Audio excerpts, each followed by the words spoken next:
To obtain, keep, and maintain a controlled substance registration, you must meet certain guidelines and follow the rules and regulations established by the state of Delaware. You must hold a Delaware practitioner license to apply for a CSR. Your first CSR certificate covers all Delaware locations where you prescribe controlled substances. But if you dispense or store controlled substances at another location, you must file for an additional CSR for that location. Submit the completed, signed, notarized application with the fee to the Division of Professional Regulation. When your CSR is approved, you must file for a federal DEA registration for Delaware before you prescribe controlled substances in Delaware.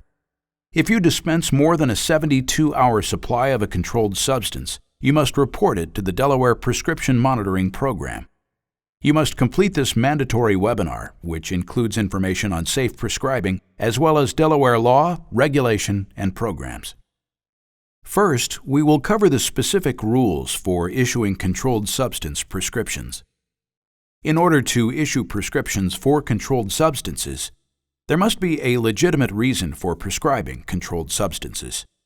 The responsibility lies with both the prescribing practitioner and the pharmacist who fills the prescription to verify its legitimacy.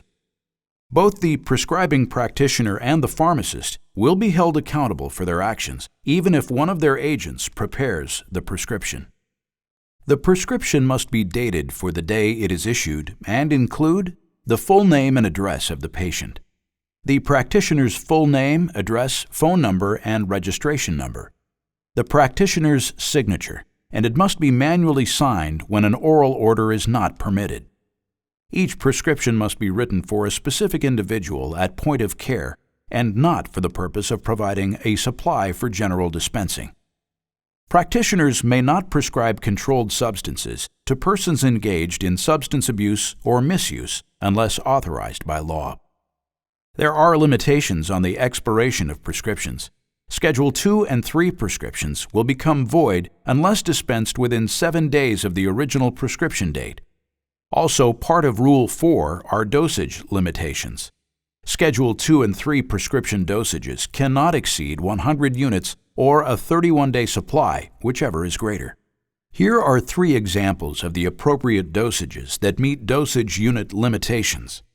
Example 1. For a prescription written for 1 tablet 3 times daily, the dosage unit is 1 tablet and the patient may receive 100 tablets. Example 2. For a prescription written for 2 tablets 3 times daily, the dosage unit is 2 tablets and the patient may receive 200 tablets, since that is 100 dosage units. Example 3. For a prescription written for 1 tablet 5 times daily, the patient may receive 155 tablets, since that represents a 31-day supply, and because it is greater than the 100 dosage units. When prescribing multiple Schedule 2 prescriptions, a patient may receive up to a 90-day supply of a controlled substance if the following conditions are met. Those conditions are: each separate prescription must be issued for a legitimate medical purpose by a practitioner acting in the usual course of practice. The practitioner must provide written instructions on each prescription, indicating the earliest date on which a pharmacy may fill each prescription. Each prescription must be signed and dated on the day each is issued. Both the tamper-resistant prescription program and electronic prescribing can help reduce fraud. The tamper-resistant prescription program requires healthcare providers to use specific tamper-resistant prescription paper. Registered vendors that manufacture and sell tamper-resistant prescription forms are available on the Delaware Division of Professional Regulation website. As a provider, you will become part of the provider verification system so that vendors may identify you as a licensed healthcare provider who is authorized to purchase prescription forms. In Delaware, there are specific prescription form requirements. Your prescriptions must include your name, address, phone number, and your professional license number. It must also include your DEA number. If you prefer, you may write your U.S. DEA number on the prescription at the point of prescribing rather than have it printed on your prescription form. You must register to become an authorized practitioner to obtain tamper-resistant prescription forms from an authorized vendor, at which time you will be issued a security code for ordering purposes. Many practitioners use electronic prescribing, which uses technology to electronically send prescribed medications to pharmacies. It's important to know that electronic prescribing can help reduce fraud, improve accuracy, and, in general, offer a more secure method to prescribe controlled substances. It also helps to improve your own practice workflow. After your CSR has been issued, there are ongoing educational requirements you must fulfill. For CSR application and renewal, you must 1. Understand prescribing, distributing, and dispensing parameters. 2. Know how to detect and recognize symptoms of impairment resulting from abuse or illegal use of controlled substances. 3. Know the risks of using opioids and effective non-opioid alternatives. 4. Know other topics that the Secretary of the Department of State deems appropriate. There are 2 separate regulations in Delaware that govern prescribing controlled substances, specifically for the treatment of pain and for the safe prescribing of opioids. They are Regulation 18 and Regulation 9. Regulations 18 and 9 are based on the CDC established guidelines for the safe prescribing of opioids. These recommendations include considering other therapies first and not opioids as a frontline therapy for chronic pain, establishing and measuring goals for pain and function, discussing benefits, risks, and availability of non-opioid therapies with your patient, using immediate-release opioids when starting therapy, starting with a low dosage and going slow. Other CDC guidelines include prescribing no more than what's needed, not prescribing extended-release or long-acting opioids for acute pain, following up and reevaluating risk of harm, and reducing the dose or tapering and discontinuing opioids when it becomes obvious that there is a need to do so, evaluating risk factors for opioid-related harms. And the CDC also has recommended checking the Prescription Drug Monitoring Program for high dosages and prescriptions from other providers, using a urine drug screening to identify prescribed substances and undisclosed use, avoiding concurrent prescribing with benzodiazepines, and arranging for treatment for opioid use disorder if symptoms of drug misuse or abuse arise. Regulations 18 and 9 established guidelines for safe prescribing in Delaware. The history of Regulation 18 dates back to 2009, when the Board of Medical Licensure and Discipline adopted the Federation of State Medical Boards policy for the use of controlled substances for the treatment of pain. That policy became part of the state's regulations in 2012. Regulation 9 was derived from the Delaware Uniform Controlled Substances Act regulation and became effective in April of 2017. It establishes minimum requirements for safe prescribing of opioids, stating that violators are subject to disciplinary action. The purposes of Regulation 18, directed to providers, are to establish specific requirements that apply to pain control as it relates to the use of controlled substances, to encourage better pain management, and to minimize any deviations from the standard of care, practices that could lead to abuse and diversion. The purposes of Regulation 9, targeted to all prescribers, are to establish minimum requirements for safe prescribing and to lower the rate of over-prescribing. Now we will get into the details of each regulation. Regulation 18 requires an evaluation should include a medical history and physical examination to be evaluated and documented in the medical record, and should include the nature and intensity of the pain and current and past treatments for pain, underlying or coexisting diseases or conditions, the effect of the pain on physical and psychological function, the history of substance abuse, and the presence of one or more recognized medical indications for the use of a controlled substance. A treatment plan must include objectives for pain relief and physical function, along with any other treatment modalities in addition to adjustments to treatments. There must be a signed informed consent agreement confirming that the risk and benefits have been discussed with the patient, the person designated by the patient or patient's surrogate, or the patient's guardian.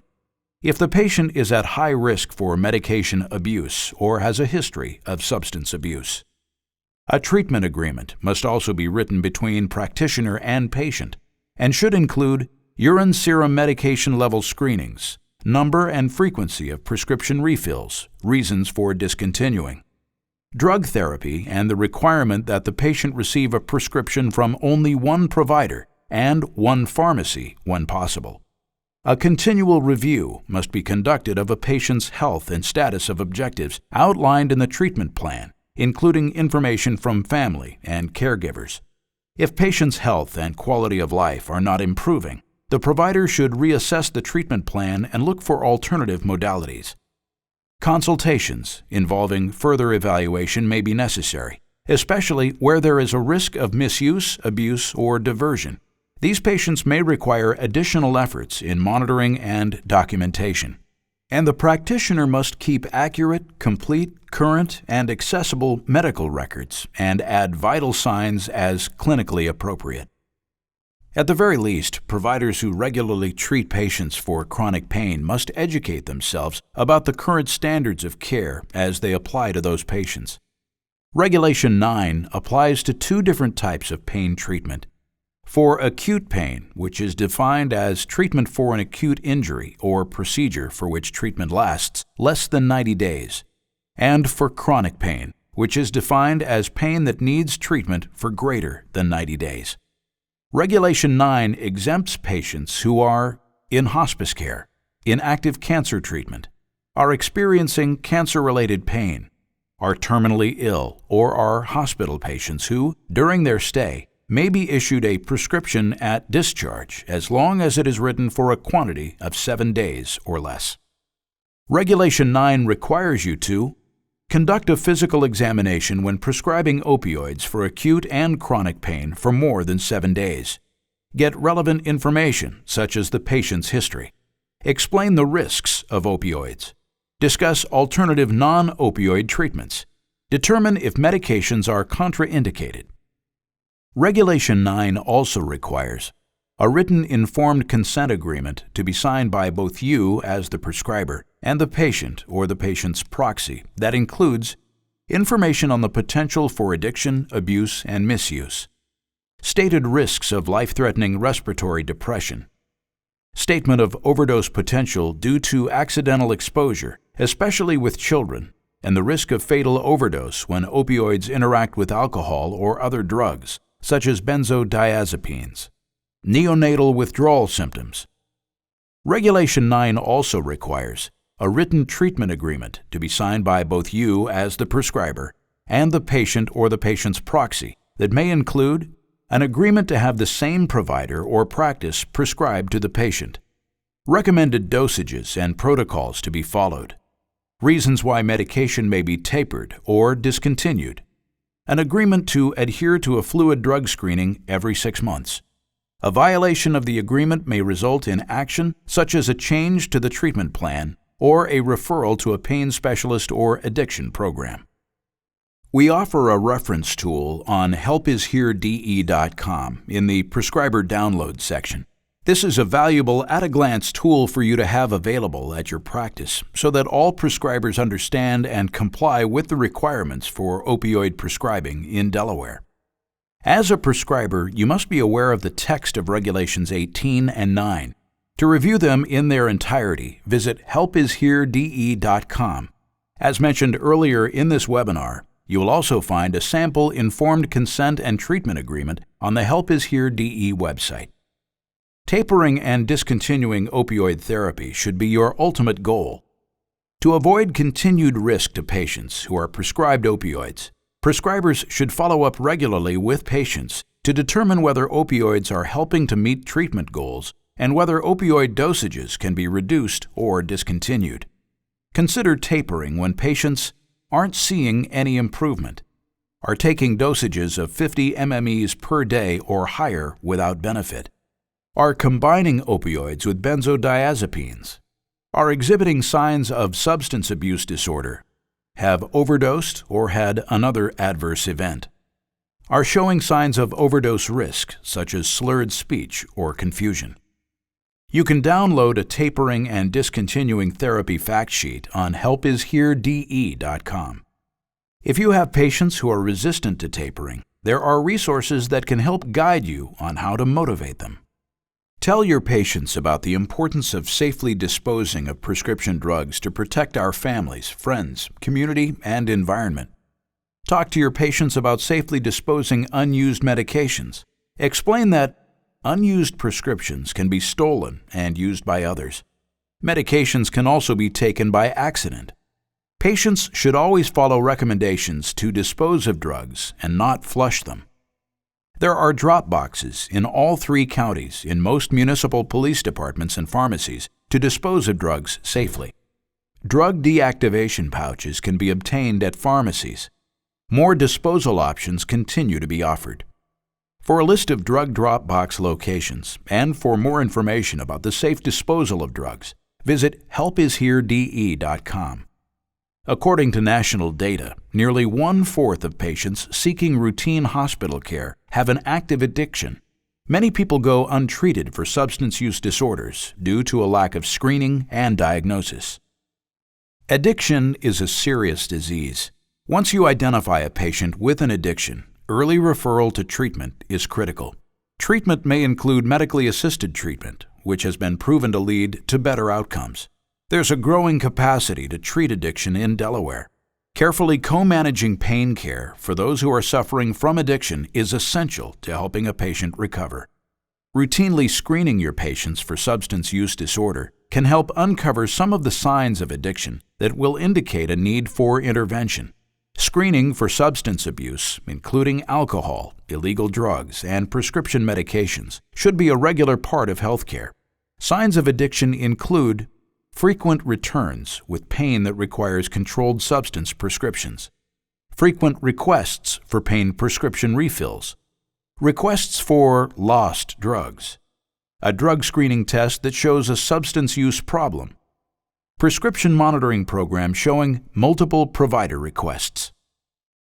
Providers should evaluate patients for substance use disorder during regular patient visits.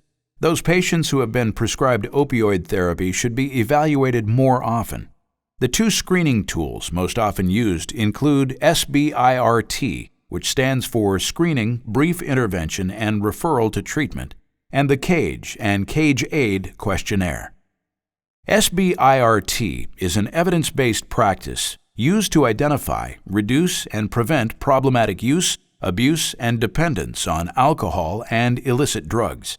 The major components include screening using standardized tools, brief intervention, a conversation that provides the patient with feedback and advice, referral to treatment for patients whom you determine need help.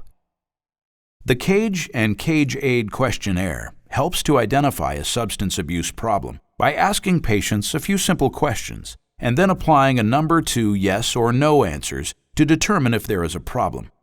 Along with screening tools, you will find important information for providers and patients at helpisherede.com. Your patient will rely on your recommendation for how to treat his or her substance use disorder. If your patient has failed a drug test, is at risk of diverting prescribed medications, or has obtained controlled substances at locations other than the one agreed upon and not disclosed it to you, you should review and discuss your findings with your patient and refer him or her to an addiction specialist. It's critical to get the patient into treatment as soon as possible. To refer patients who need treatment, have them call the crisis hotline. In Newcastle County, call 800-652-2929. In Kent and Sussex counties, call 800-345-6785. A user-friendly resource list is available for you and your patients on helpisherede.com, which provides treatment and recovery resources and programs available throughout Delaware. You can search by age, gender, insurance, and location. Contact information is clearly represented in the form of a phone number and/or a website link. In addition, support resources for family members and friends of those struggling with addiction are also available on helpisherede.com.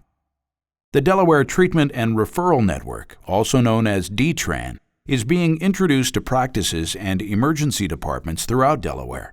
This automated service provides an inventory of and wait times for available services to transfer patients 24 hours a day, 7 days a week. To learn more, visit helpishere.de/DTRN.